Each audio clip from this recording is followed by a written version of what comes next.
How to turn off mouse acceleration in Marvel Rivals. Better aim. Step 1. Disable mouse acceleration in Windows. Open the Start menu and search for Mouse Settings.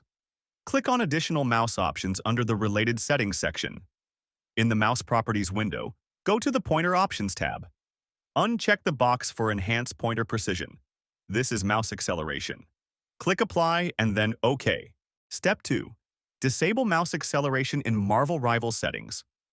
Launch Marvel Rivals and go to Settings. Look for the Mouse and Keyboard Settings or Input Settings section. Ensure that mouse acceleration is set to Off. Step 3. Check DPI and Sensitivity settings. Adjust your mouse's DPI dots per inch using your mouse software for optimal sensitivity. In-game, set a consistent sensitivity level that feels comfortable for your playstyle. Test your aim. Jump into the game and try out your new settings in a practice mode or low-stakes match to get used to the changes. If this helped improve your aim, don't forget to like, subscribe, and share for more gaming tips.